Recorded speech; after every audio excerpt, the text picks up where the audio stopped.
wali kelasnya yang tidak nanya-nanya lagi. Wali kelasnya langsung yang buka sendiri, gitu ya. Jadi, tapi yang dikhawatirkan itu ada juga wali kelas nanti yang nunggu-nunggu. Kalau ditanya wali kelas ini berapa orang siswa Bapak yang lulus? Belum ada laporan Pak, ini salah. Khusus hari ini kita mesti benar-benar kita yang mencari. Kalau nggak punya data, langsung kontak siswanya hari ini harus terkumpul semua, dipastikan siapa siswa yang lulus dan siapa yang belum lulus. Wali kelas bertugas untuk dua hal. Pertama, ini segera diinput ke web. Tapi kalau wali kelas menginput ke web, data yang diinput ke web itu nggak mungkin digunakan oleh koordinator cabang, nggak mungkin. Kalau menunggu data dari web, nanti pekerjaannya koordinator cabang nggak bakal bisa. Jadi Bapak dan Ibu sebagai walas mesti membuat satu lagi rekapitulasi kelulusan yang Bapak dan Ibu kasihkan ke sekretaris cabang. Itu nanti yang digunakan oleh kepala cabang, koordinator cabangnya, untuk mengolah siapa siswa yang belum lulus, siapa yang sudah lulus, siapa yang mau diundang, bagaimana cara mengundangnya, berapa sesi mau diundang untuk pertemuan besoknya. Rekapitulasi ke cabang ini diharapkan bentuknya kalau kami gunakan di Jakarta seperti ini ya. Ini saya ambil contoh nanti yang saya minta dari wali kelas Bu Haye. Inilah daftar siswanya, saya ambil hanya sebagian. Yang saya harapkan nanti dari Bu Haye seperti ini. Siapa yang lulus, selain diinput ke web, dicatat di lembaran ini. Lembaran ini nanti yang diberikan ke Korcap, ke sekretaris, nanti sekretaris ke Korcap. Inilah yang digunakan oleh Korcap untuk mengolah datanya nanti. Bapak dan Ibu Walas, di dalam lembaran ini boleh saja yang Bapak Ibu bikin hanya gini, yang lulus di stabilo, yang tidak lulus biarkan aja. Kita sepakat ya, yang lulus di stabilo, yang tidak lulus biarkan seperti apa adanya. Boleh nggak usah Bapak dan Ibu isi PTN dan jurusannya di lembaran ini. Karena yang diperlukan oleh Korcap adalah siapa yang lulus, siapa yang tidak yang belum lulus. Hanya itu yang diperlukan. Diharapkan rekapitulasi seperti ini sudah Bapak dan Ibu kasihkan paling lambat jam 19. Agar mulai jam 19 nanti, Korcap sudah mulai bisa bekerja menyusun, merevisi ulang kelas mandiri, menyusun siapa yang mau diundang besoknya. Oke, berikutnya, mulai jam 7 nanti koordinator cabang, kami akan menyusun daftar siswa yang belum lulus. Kemudian mengatur ulang kelas mandiri, mungkin harus dipadatkan. Kemudian mengelompokkan siswa yang akan diundang agar hadir besok, tanggal 26 Mei. Sekaliguslah nanti ditentukan undangan itu besok berapa sesi, tergantung jumlah siswanya. Dan kita mulai pukul berapa, itu bergantung kepada data seberapa banyak siswa yang belum lulus. Kemudian, kalau yang saya pikirkan ya, tapi belum tentu terjadi, ini hanya ide awal. Saya nanti akan coba mengelompokkan siswa yang belum lulus, tapi selama ini belum ikut satupun kelas mandiri. Ini nanti akan kita bikin motivasi yang lebih keras atau lebih dalam ke siswa yang seperti ini. Kemudian kelompok kedua, siswa yang belum lulus, tapi sudah ikut salah satu kelas mandiri yang kita buka. Ada 4 kelas mandiri yang kita buka. UGM, Undip, ITB, UI. Kalau UGM nggak mungkin lagi diikuti karena pendaftaran sudah tutup. Jadi ada siswa yang hanya ikut UGM, hanya ikut SIMAK, hanya ikut ITB. Tapi setelah pengumuman ternyata belum lulus. Ini kita bikin satu kelompok sendiri. Ada yang belum lulus, tapi selama ini dia sudah ikut semua kelas mandiri. Motivasi apa yang perlu kita bikin? Itulah pengelompokannya, tapi ini semua tergantung data. Setelah dikelompokkan nanti, koordinator cabang akan memberikan pengelompokan ini ke wali kelas paling lambat pukul 21 agar wali kelas besoknya bisa mengundang siswa agar hadir tanggal 26 Mei sesuai dengan pengelompokan yang dibuat oleh koordinator tadi. Jam berapa di lokasi mana? Lalu, Bapak dan Ibu Alas, yang diharapkan dari kita adalah mengundang ini jangan sekedar gini, yang dari Korcap Walas teruskan ke siswa tanpa ada perubahan perkataan apapun. Kita khawatirkan kalau seperti itu cara mengundangnya, siswanya nggak mau datang. Karena itu masih sedih kan?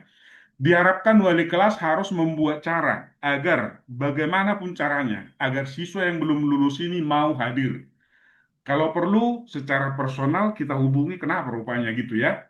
Jadi jangan hanya informasi dari wali kelas langsung diteruskan ke siswa, hanya itu doang. Kalau perlu informasi dari koordinator cabang, jangan itu yang diteruskan ke siswa, tapi bikin bahasa kita sendiri untuk mengundang mereka. Nah, itulah tanggal 25 Mei ini yang perlu, baru besoknya. Koordinator cabang beserta jajarannya lah ya, temu muka offline dengan siswa yang diundang tadi. Kalau tahun lalu ini kita lakukan online, tapi tahun ini kita mulai menjadi offline aja. Lalu isinya ada dua, motivasi dan informasi. Motivasi itu maksudnya apa? Membantu agar siswa dapat menerima kenyataan bahwa apapun yang perlakuannya selama ini untuk sementara hasilnya masih seperti ini. Sekarang udah waktunya untuk melupakan yang lalu, kita fokus ke jalur yang ketiga. Bagaimana caranya agar mereka bisa menerima kenyataan? Itulah motivasinya. Lalu motivasi agar siswa mau berjuang terus pada jalur yang terakhir ini, mau berjuang pada jalur mandiri. Masih sangat banyak kursi yang tersedia melalui jalur mandiri. Inilah yang mau kita sampaikan ke mereka. Tujuan kita adalah agar semua siswa ikut jalur mandiri. Ya.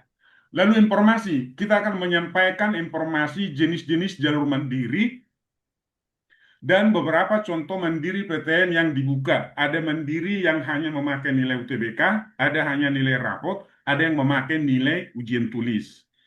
Inilah kegiatan kecil yang perlu kita lakukan dalam 2 hari ini yang kemungkinan besar ini bisa berdampak sangat besar.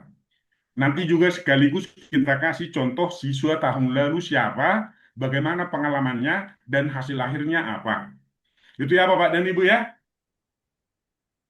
Lalu cabang daftar siswa yang sebelum pengumuman SNBT tidak ikut mandiri. Setelah pengumuman menjadi ikut. Itulah yang kita harapkan tanggal 26 Mei terjadi. Setelah selesai kita bertemu dengan siswa, kita harap kala ini. Sebelumnya dia tidak ikut mandiri. Setelah pengumuman menjadi tergerak untuk ikut. Oke Bapak dan Ibu semua, selamat bekerja hari ini. Lalu untuk besok, apa yang mau kita sampaikan ke mereka? Ntar Bapak dan Ibu ya. Saya tukar share-nya sekarang yang mau sampaikan ke mereka besok.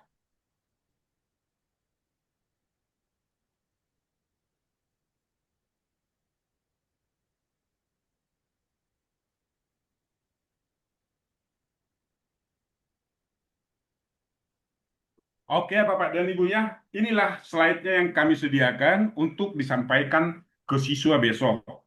Karena ini sifatnya masih diskusi, Bapak dan Ibu nanti setelah ini saya sampaikan, tolong kasih masukan biar bisa kita lengkapi lebih bagus lagi. Oke, jadi judulnya adalah Bangkitlah, Teruskan Perjuanganmu. Ini kita lakukan secara offline, langsung tatap muka dengan mereka ya. Jadi adik-adik semua, kita sudah tahu hasil dari apa yang kamu lakukan selama ini. Untuk sementara, hasilnya cukup menyedihkan. Gak apa-apa, manusiawi kok kalau kamu merasa sedih. Justru yang tidak manusiawi kalau kamu tidak merasakan apa-apa dengan hasil seperti ini. Tapi sekarang tidak boleh berlarut-larut sedihnya, bangkitlah dan teruskan perjuangan.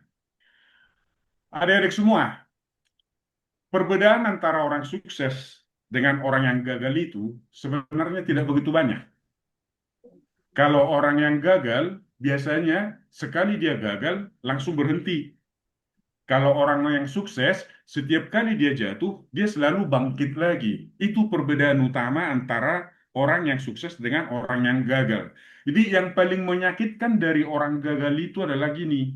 Yang paling menyakitkan, sering sekali orang yang gagal itu tidak sadar bahwa ketika dia memutuskan untuk menyerah, saat itu sesungguhnya dia sudah sangat dekat dengan kesuksesan.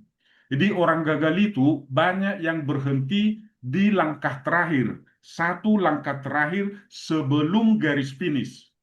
Dan biasanya kesadaran seperti ini terlambat datangnya. Sebagai contoh deh ya, kalau kamu memutuskan sekarang seperti ini, ya udahlah cukup, udah capek saya, langsung ke swasta aja. Oke, tapi percayalah, tahun depan akan datang kesadaran ke dalam dirimu seperti ini. Aduh, tahun lalu dikit lagi saya perjuangkan, saya sekarang mahasiswa UI. Sedikit lagi saya berjuang, saya sekarang mahasiswa ITB. Dan ini kesadaran yang paling menyakitkan. Ini jauh lebih menyakitkan daripada kegagalan itu sendiri. Jadi adik-adik semua, biar ini tidak terjadi, biar tidak terjadi seperti ini ya, jangan berhenti. Ikutilah sifatnya orang sukses, bukan orang yang tidak pernah jatuh, tapi setiap kali jatuh selalu bangkit kembali. Jelas adik-adik semua ya? Jadi jangan biarkan dirimu tahun depan menyesal sedalam-dalamnya karena kau berhenti satu langkah sebelum garis finish. Satu langkah lagi, kau ternyata harusnya sudah menjadi mahasiswa ITB. Satu langkah lagi, ternyata kau seharusnya sudah menjadi mahasiswa UI. Tapi sakitnya, kau berhenti di satu langkah terakhir. Jangan seperti itu ya.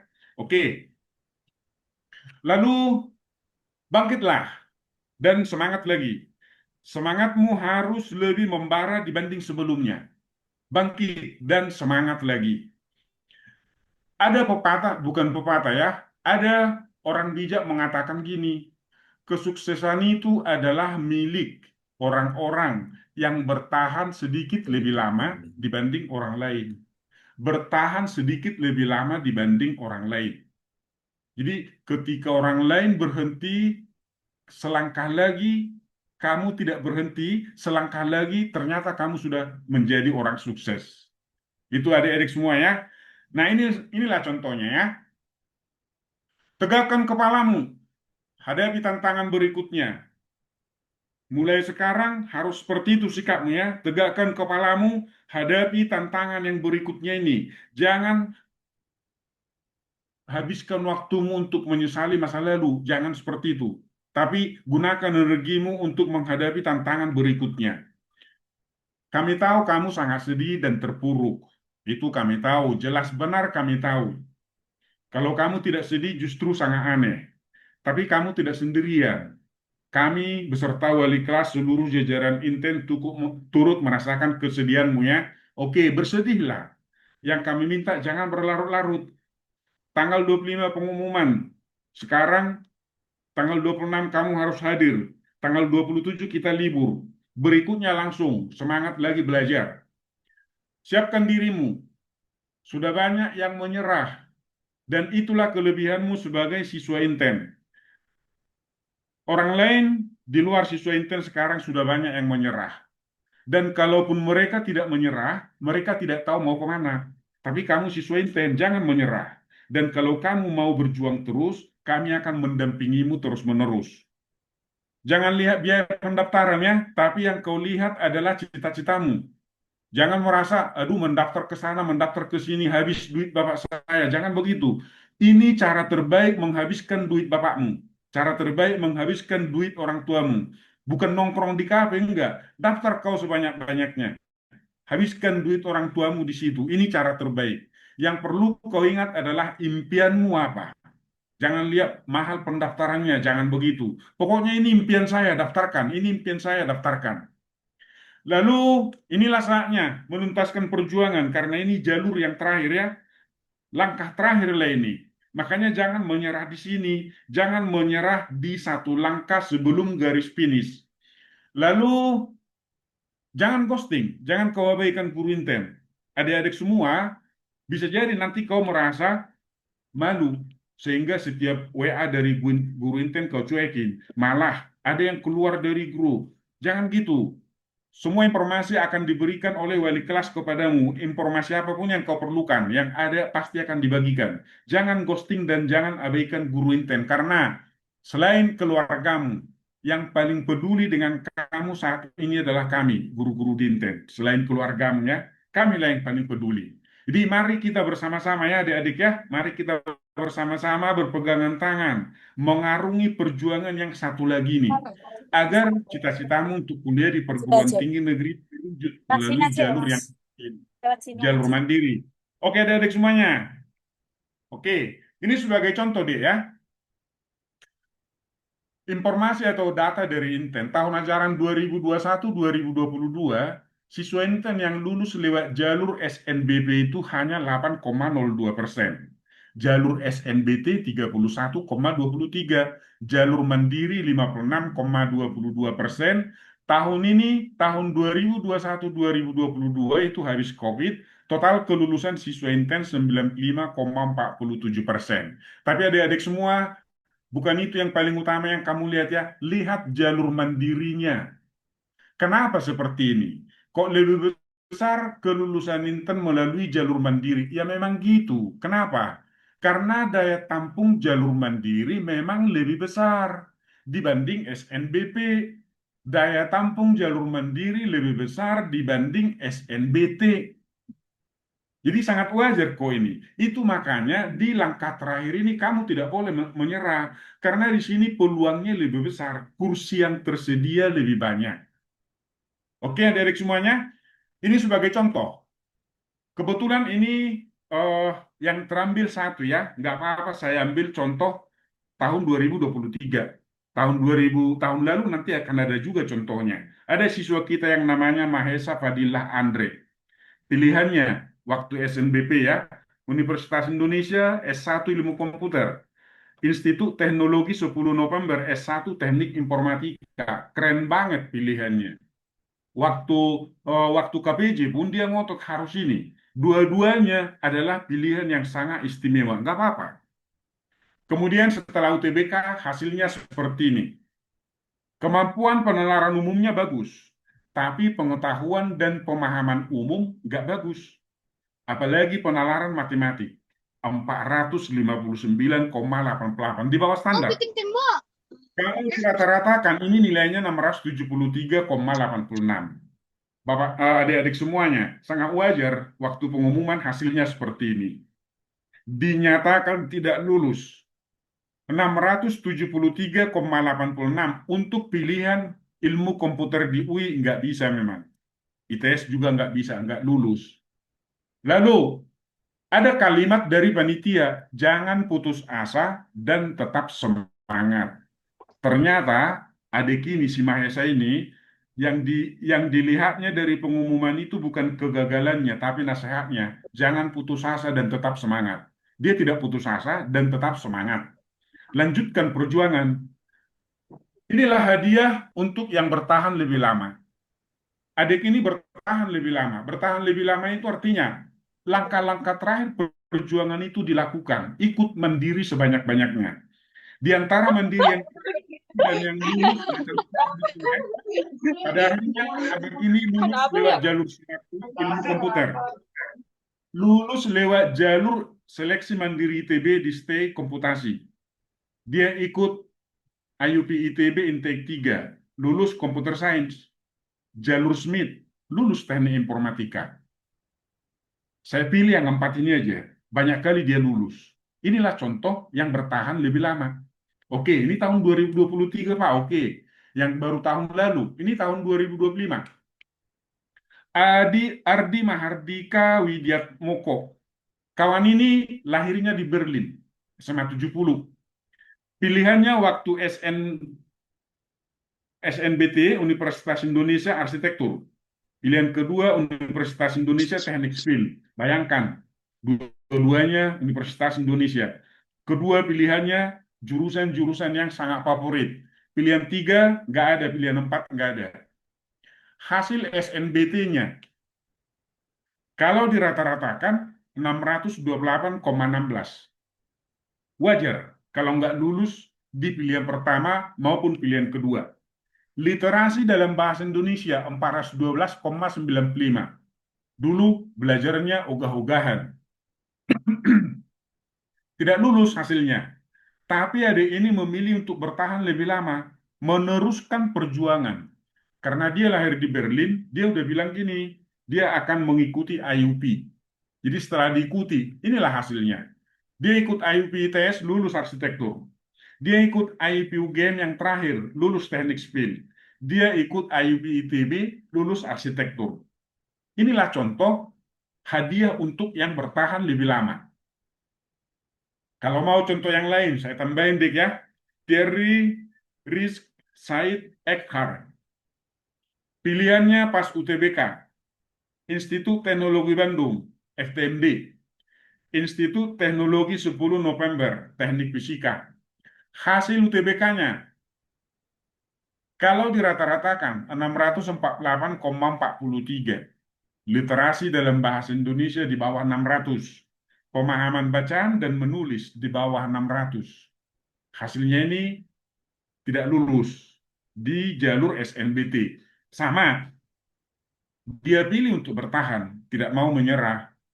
Dia pilih jalur mandiri sebanyak yang bisa. Beberapa dari jalur yang berhasil adalah ini. Dia lulus UM Undip S1 Fisika, lulus Smith ITS Teknik Fisika, lulus CBT UGM S1 Fisika. Nggak tahu kenapa dia doyan banget dengan fisika. Itulah pilihannya. Satu lagi, contoh yang bertahan, yang memberikan hadiah, yang membahagiakan. Dias Haitham Rafardi. Pilihan pertamanya adalah Institut Teknologi Bandung, FTI, Sistem Proses. Kemudian pilihan kedua, Universitas Indonesia Teknik Kimia. Bayangkanlah deh, Universitas Indonesia itu dibikinnya pilihan kedua. Bayangkanlah itu. Tapi memang dia sudah bertekad kalau nggak dapat pun ini, dia harus berjuang terus. Tes potensi skolastiknya, waktu hasil UTBK-nya, lumayan bagus. Kecuali di literasi dalam bahasa Indonesia, di bawah 600. Nilai rata-ratanya 715,21.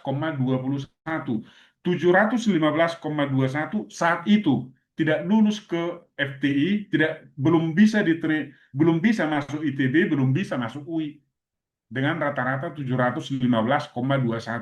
Tapi dia tidak mau berhenti juga, berjuang terus.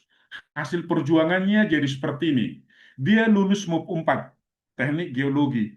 Lulus Smith ITS. Smith ITS itu adalah mandiri tertulis. Lulus Teknik Kimia. Seleksi mandiri ITB, dia lulus FTTM.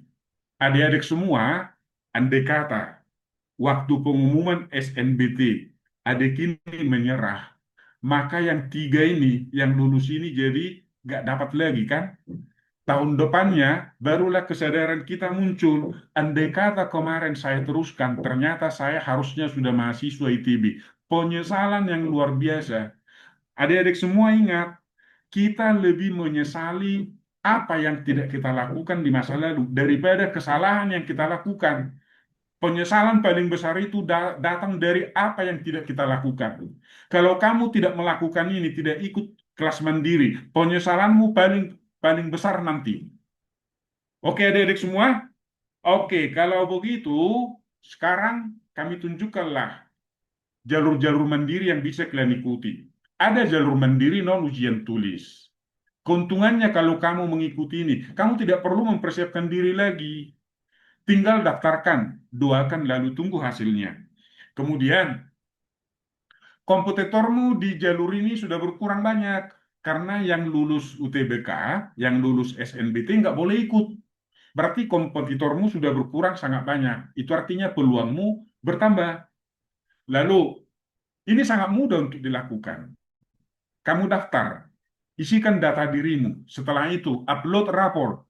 Kalau jalur mandiri prestasi, upload sertifikat UTBK kamu. Kalau jalur mandiri nilai UTBK atau kalau ada sertifikat lainnya, sertifikat olahraga, sertifikat lain-lain lah. Upload semuanya. Setelah itu tunggu hasilnya.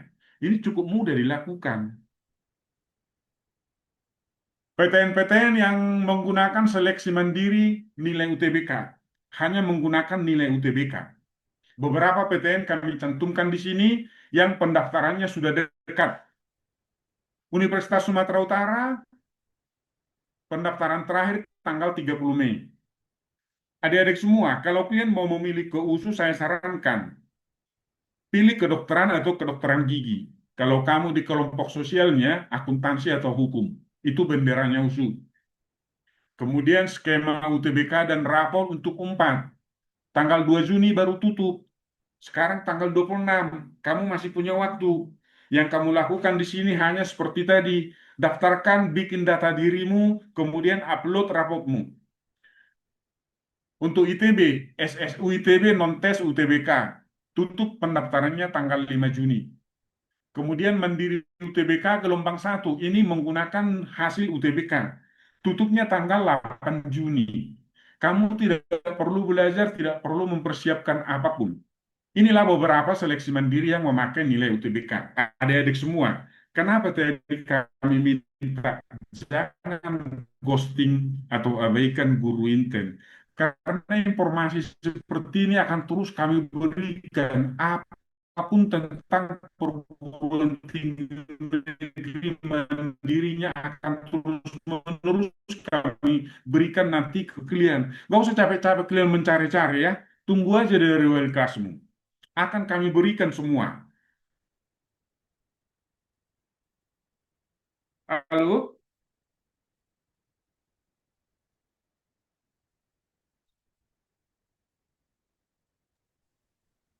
Macet suara Pak John. Hah? Hilang suaranya, Bang.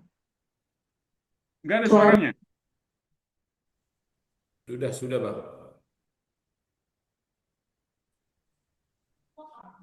Sudah oke, Pak. Sudah oke, Pak.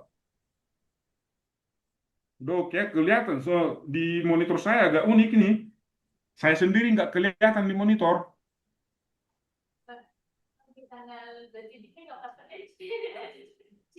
Gula berarti.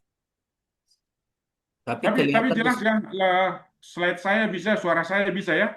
iya, kelihatan semua. Bisa, Bang. Bisa, Yang Bang. Kelas, perlu saya kelas. kelihatan. Oke lah, oke. Oke, adik-adik semuanya, ya. Jadi informasi seperti ini kami akan berikan terus-menerus. Makanya jangan kau abaikan wali kelasmu, jangan ghosting. Oke? Nah, ini contoh seleksi mandiri nih, memakai nilai UTBK. Agar bisa nanti kamu berdiskusi dengan wali kelasmu, kalau ikut mandiri memakai nilai UTBK, maka setelah boleh, setelah diizinkan, segera kau print sertifikat nilai UTBK kamu ya, serahkan ke wali kelas. Nanti wali kelasmu akan belajar, kau disarankan kemana berdasarkan nilaimu itu. Oke, sekali lagi ya, segera print sertifikat UTBK kamu, serahkan ke wali kelas. Nanti banyak gunanya itu untuk membantu kamu sendiri. Oke, kemudian ini seleksi mandiri yang menggunakan nilai rapor, bukan nilai UTBK, nilai rapor. SMUB prestasi tambah rapor Universitas Brawijaya. Tanggal 28 Mei tutup pendaftaran, sekarang tanggal 26. Kamu masih punya kesempatan untuk mendaftar. Yang kau upload hanya nilai raportmu. SJP UI, seleksi jalur prestasi UI. Tanggal 30 Mei baru tutup. Kalau raportmu bagus, ikut aja. Penmaba jalur prestasi UNJ tutup pendaftarannya 31 Mei. Masih ada 5 hari lagi. Hanya mengupload nilai rapor. Lalu SM Rapot UPNP Jawa Timur, SSU ITB non-tes talenta ITB, tutupnya tanggal 5 Juni. Ini contoh yang sudah dekat-dekat tutupnya. Hanya mengupload nilai rapot. Ini sama ya, masih ini ya, masih yang menggunakan nilai rapot ya. Oke, adik-adik semuanya. Mungkin kamu berpikir gini, setelah diberi ternyata nilai UTBK saya kurang bagus kok. Lalu setelah dilihat-lihat nilai rapor saya di sekolah pun biasa-biasa saja. Artinya mandiri jalur UTBK kemungkinan besar tipis peluang saya karena nilainya sangat rendah. Atau nilai rapor saya biasa-biasa. Kalau saya mau mendaftar mandiri jalur rapor, kayaknya juga sia-sia deh. Oke lah, kalau seperti itu yang terjadi. Fokuskan pikiranmu ke seleksi mandiri ujian tulis. Mau jelek rapotmu, mau jelek nilai UTBK kamu, nggak persoalan. Seleksi mandiri ujian tulis. Sama seperti contoh yang tadi. Nilai rata-rata 650. 15, pada akhirnya lulus UGM, lulus ITB, itu jalur ujian tulis. Ikutlah jalur ujian tulis. Keuntungan ujian jalur tulis itu keuntungannya gini, kamu memang harus mempersiapkan diri. Lalu kenapa ini jadi keuntungan? Keuntungan dari sini ada dua. Pertama, banyak yang sudah nggak boleh ikut karena sudah lulus, nggak bisa ikut. Yang kedua, banyak juga nanti yang malas karena harus belajar lagi, dia malas. Atau karena harus belajar, dia nggak tahu mau belajar di mana. Coba cari dulu mana bimbingan lagi yang terus seterusnya nggak ada. Siswa di luar Inten sudah bingung mau belajar kemana dia kalau mempersiapkan diri. Sementara kamu di sini yang diperlukan itu ini hanya lapor saja ke sekretaris. Masih bisa kamu mendaftar kalau selama ini kamu tidak berminat simak. Masih ada waktumu. Daftar simak meskipun sedikit lagi waktu untuk belajar. Lalu selama ini kau nggak berminat undip. Ternyata setelah tidak lulus, pikirkanlah. Apa salahnya sih kau coba ujian tulis? Pilih fakultas yang kau inginkan. Pilih fakultas favorit. Lalu perjuangkan. SIMAK internasional. Daftar terakhir 30 Mei, ujiannya 7 Juni. Waktu belajarnya memang singkat, tapi kalau kau manfaatkan ini sebaik-baiknya masih berpeluang kau lulus di sini. SIMAK UI, pendaftarannya tanggal 5 Juni baru tutup. Kalau selama ini kau nggak berminat ikut, atau selama ini kau ketakutan karena persaingannya sangat ketat, tapi setelah tidak lulus SNBT, kenapa nggak bakar dirimu sehingga kau berani menghadapi persaingan di SIMAK UI? Ujiannya 14 Juni, masih ada 2 minggu lagi waktu untuk mempersiapkan diri. Sesedikit apapun waktu yang tersedia, manfaatkan. IUP Intake UGM, terakhir daftar tanggal 2 Juni, masih bisa kau daftar. Ujiannya tanggal 11 dan 13 Juni, masih ada waktu untuk mempersiapkan diri. Smith, ITS ya, terakhir tanggal 3 Juni, ujian tanggal 8 dan tanggal 9 Juni. Masih ada waktu. Entah 5 hari, entah 4 hari. Pokoknya manfaatkan. UM Undip. Tutup pendaftaran tanggal 11 Juni. Ujiannya tanggal 22. Ini masih relatif sangat banyak waktumu untuk mempersiapkan diri. Mempersiapkan diri. Kami sarankan, ikutilah ini. Ikuti. Gitu adik-adik semuanya. Lalu SSUITB daftarnya 14 Juni terakhir. Sekarang baru 26 Mei. Ujiannya 19 Juni. 26 Mei sampai 19 Juni masih ada 2 minggu lebih loh. Kalau kau memanfaatkan sebaik mungkin kau nanti bisa menjadi mahasiswa ITB. Itulah keuntungan dari seleksi mandiri ujian tulis. Sudah banyak yang menyerah. Kalau kamu pilih untuk tidak menyerah, berarti peluangmu menjadi jauh lebih besar. Yang kedua, kompetitormu sudah berkurang sangat banyak ya. Karena perlu mempersiapkan diri, peminatnya berkurang karena malas. Karena perlu mempersiapkan diri justru menjadi peluang yang sangat bagus bagi siswa yang mau terus berjuang. Peluangnya menjadi sangat bagus bagi siswa yang mau terus berjuang. Itulah seleksi mandiri ujian tulis. Inilah beberapa yang perlu kau perhatikan. IUP gelombang 2 Universitas Brawijaya tutupnya tanggal 27 Mei besok. Ujiannya ini hanya bahasa Inggris, gak ada yang lain-lain. Kalau kau berminat masih ada waktumu besok atau hari ini untuk mendaftar. SIMAK kelas internasional gelombang kedua tutup tanggal 30 Mei, ujian tanggal 7 Juni. Sekarang tanggal 26 Mei. 26 Mei sampai 7 Juni masih lumayan banyak waktu mempersiapkan diri. Demikianlah seterusnya nih. Ini adik-adik semua, habis pertemuan ini nanti malam, rekapitulasi daftar-daftarnya ini akan kami kirimkan ke klien ya. Oke. Nah, ini contoh seleksi mandiri ujian tulis. Nah, berikutnya. Ini juga contoh ujian tulis ya. Gak usahlah terlalu dini, nanti daftarnya akan kami berikan. Adik-adik semua, satu langkah terakhir sebelum garis finish ini. Satu langkah terakhir itu adalah jalur mandiri. Jangan menyerah di satu langkah terakhir. Sangat menyakitkan nanti. Bangkitlah dan terus berjuang. Selamat berjuang bersama Prosus Sinten. Adik-adik semua, Hari ini juga habis pertemuan ini tolong langsung melapor ke sekretaris. Kalau selama ini kamu tidak ingin ikut undip, ternyata sekarang ikut, langsung lapor ya. Kasih tahu apa yang mau kau ikuti. Saya mau ikut undip sama ITB, langsung kasih tahu. Mulai tanggal 29 dan tanggal 30 sudah ada kelasmu nanti kami bikin. Kalau kamu ingin undip, langsung kita bikin kelasnya minggu ini langsung belajar. Besok kita memang libur, itu wajib. Karena itu libur hari besar agama, sama tanggal 28. Jadi tanggal 29, 30, 2 hari dalam minggu ini, kalau kamu mau lapor langsung kelasmu, 29, 30, kita langsung belajar. Ada langsung kelas belajarnya. Itu deh ya. Oke, selamat berjuang bersama Proses Inten. Terima kasih. Oke, itu.